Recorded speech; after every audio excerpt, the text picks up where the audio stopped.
मी पवन मनोहर मुडे, चिल्ली इजारा, तालुका महागाव.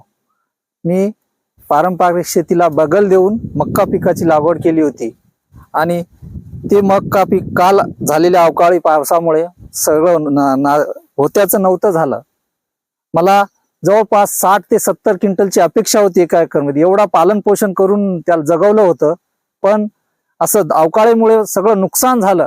मला प्रशासनाला एवढीच विनंती आहे की त्यांना तात्काळ पंचनामा करून त्वरित मदत करावी, आर्थिक मदत करावी.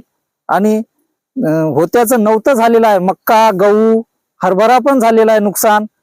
आणि शासनाला एवढंच विनंती आहे की हात जोडून कळकळीची विनंती आहे की त्यांनी तात्काळ पंचनामा करावा आणि नुकसान भरपाई त्वरित द्यावी.